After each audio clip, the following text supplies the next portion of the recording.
What's up, metalheads? My name's Jamie. This is the BladesAndEDC channel. Thank you guys so much for being here. I really do appreciate it. Today we're going to do something a little different.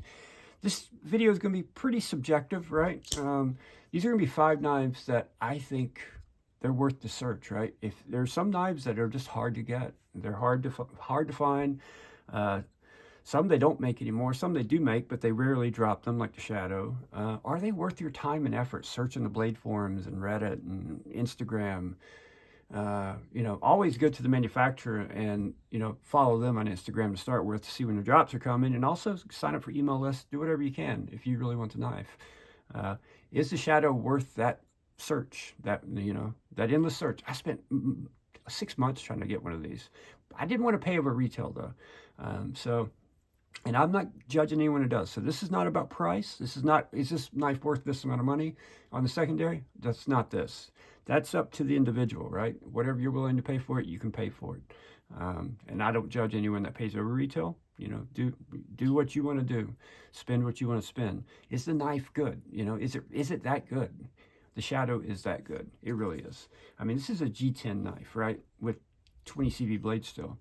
It's $290 to buy it new. Luckily, I got it from TRM. I got in on a drop.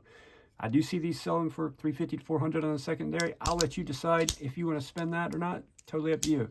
What I will tell you is the action is amazing. The ergonomics are amazing. The sounds it makes are amazing. Just an absolutely great knife. I love this thing. It's so thin and slicey. Beautiful stonewash finish. For me, this one's definitely worth the search, although I still want the titanium version. So the Shadow is worth that time and effort spent on the forums or wherever you're looking, or just checking their Instagram every day. It's worth it. Get one. You'll love it. It's a great knife. Next up, the Pena Bravo. This is one that I'm surprised they're just not mass producing it because it's so damn good. It is so damn good. The ergos are pretty much perfect. Contoured scales, M390 blade steel, titanium liners and hardware, copper pivot collars, thumb studs, and backspacer. Excellent action. Reap made, by the way. Thumb stud action, absolutely amazing. Amazing detent. Perfect front flipper jimping. Perfect. I mean, it's so sticky. It almost sticks to your thumb, right? It's sticky. But it's not uncomfortably sticky. It doesn't hurt. It just, if you hit it, you're deploying the blade every time. It's done so well. I love the look of this knife, the blade shape, everything about it I like. There's nothing on this knife I could point out and be like, I don't like that. I just love this thing, man. It's so, so good. You can find these occasionally on the secondary, so keep looking if you want one. I don't think you'll be disappointed. It's a great knife.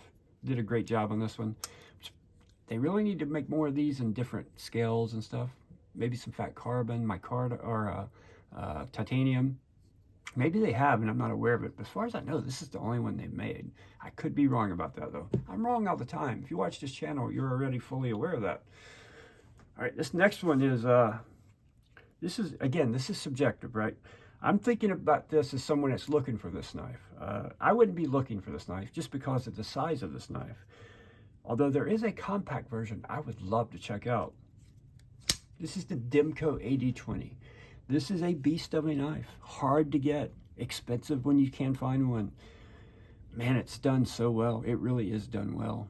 The finish on it, fit and finish, is excellent. Far better than the AD20.5s I've experienced. The action's better than those AD20.5s. Just feels better everywhere. Everything about this knife feels better than those AD20.5s, right? Yeah, it's a great knife. Way too big for a medium-sized hand, right, for me. But I see, if you're a larger person, I can see why you're searching for it. And I would recommend continuing to search. I would love to check out the AD20C, the compact version. I think that would be right up my alley. It's just slightly bigger than the AD20.5 from what I've seen. Yeah, this knife makes me want to search for that knife, right? I like this so much. I was like, if it was just shrunk down a little bit and it felt like this and looked like this, I would love it. Although I even like the 20C better, the blade shape and everything on it. So, yeah, this is a hard one to get here. But if you're looking for it, don't stop. It's done extremely well. Far better than the AD20.5s. So, on a different level altogether. Next up, this designer is a bit controversial, but we're we're not talking about that. We're just talking about the knife. So the Hinder XM18. The one you're looking at here is the 3.5 inch. Now for a medium-sized hand like myself, I would highly recommend going with the 3 inch. But even with a medium-sized hand, this is not overly heavy or big like that. It still feels really good in hand.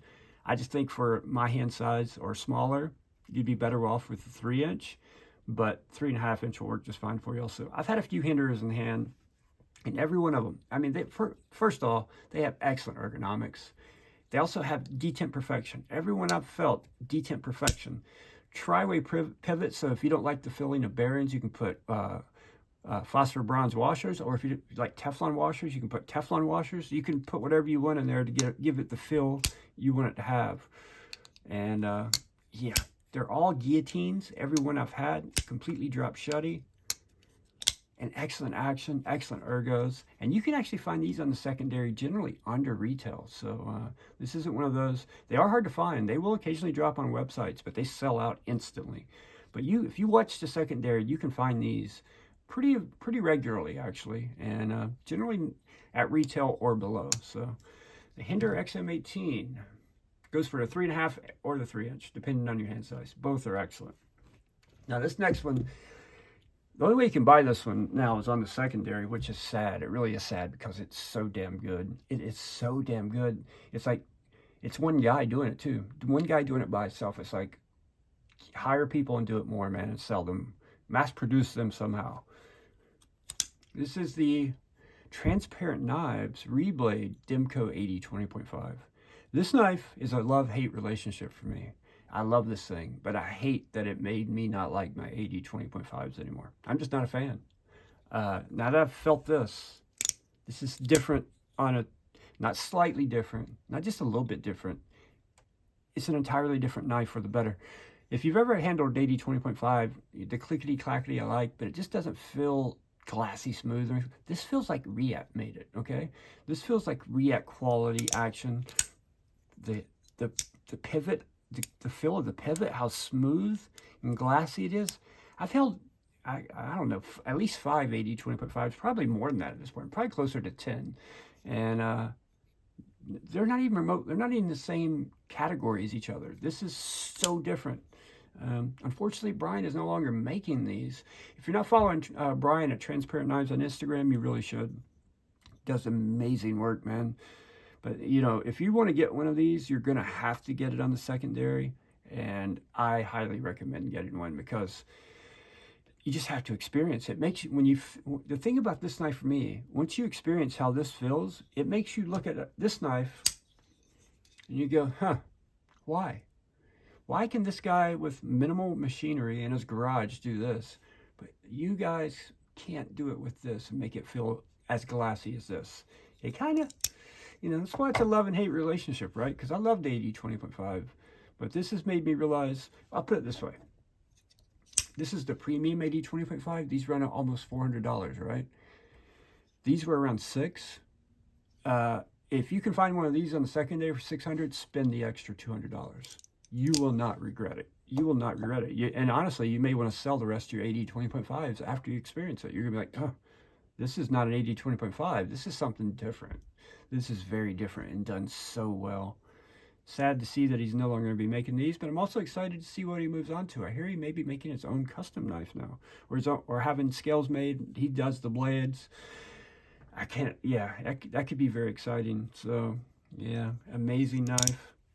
Sad that Dimco can't do this, or Thailand, you know what I mean? Can't do this. I'm sure Dimco himself could do this, but it's sad they can't do this with the production 80 20.5s because they really should be able to do it.